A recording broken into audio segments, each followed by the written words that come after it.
bars, yeah, that you normally sit up here, and then I pack the whole thing. What's that? Are you going to wear your cycling shorts on the plane? If No, you are, Matt, do you need some butt butter? I am not going to wear my shorts on the plane.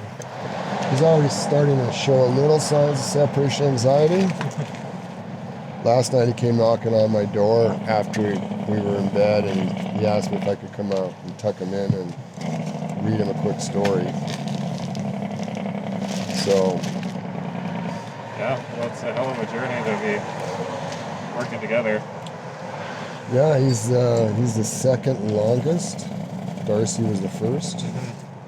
Now it's back to solo. Solo through the territories. Solo through the territories and then back into northern Alberta. I think if you First of all, Adam's got a real good sense of humor. He's a super easy guy to get along with. We had some amazing conversation. You know, he gave up that time with his family to come out and support me. He missed his kids tremendously. He missed his wife tremendously. And I just have a ton of respect for somebody that's willing to put himself through what he went through, supporting me.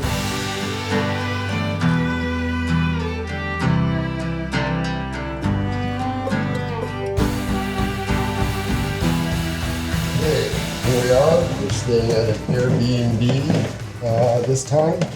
Quite often we'll stay at hotels and motels along the way, but this place is great. And of course it has a map of Canada, so it seems fitting.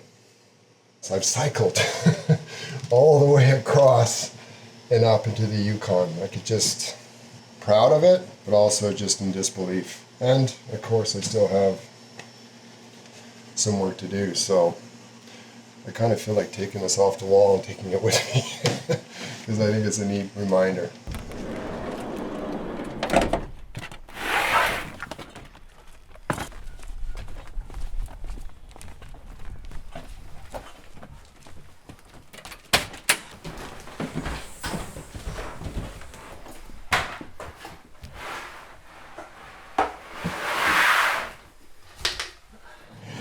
I still have laundry to do. I still need to make sure that Matt is nourished and hydrated properly because he has a tendency not to do that as well when he's not cycling. Posting to social media, responding to emails, and talking to our charity, You Can Ride Too, about the event and how it's going, and more specifically now the end day on the 27th of August, because there's a lot of balls in the air with that. I have concerns about this last leg because I've heard recently about some of the fires up in the Yellowknife area, so I'm keeping a close eye on that.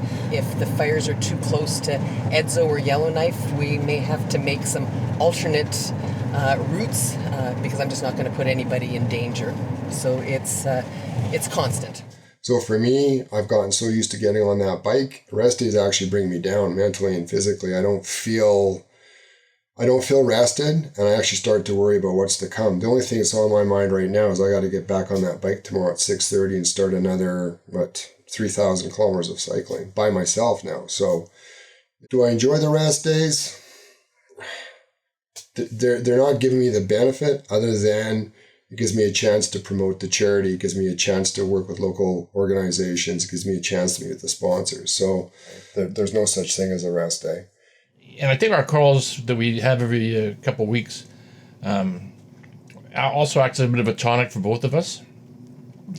And so about a month ago, 3 weeks ago, I guess it was, we were sort of at a crossroads. How do we make this thing go better? How do we get more money for the charity?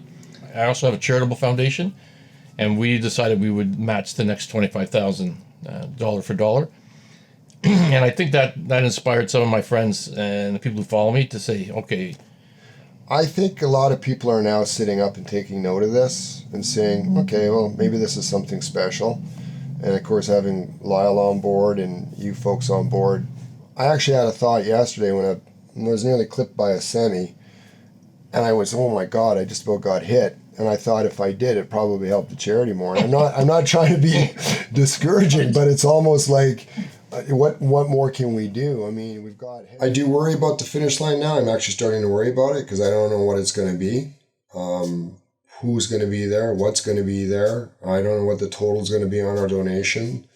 And you start to accelerate the process of thinking, what can I do now? I have fewer days to do something.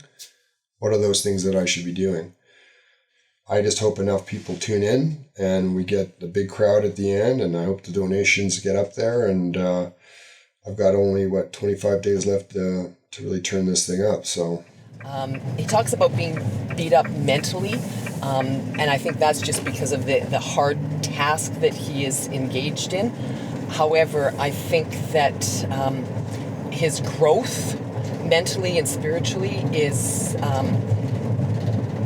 becoming more solidified for him, and I don't know that he actually sees it as much as I do, because I'm looking at it from a different purview than he is.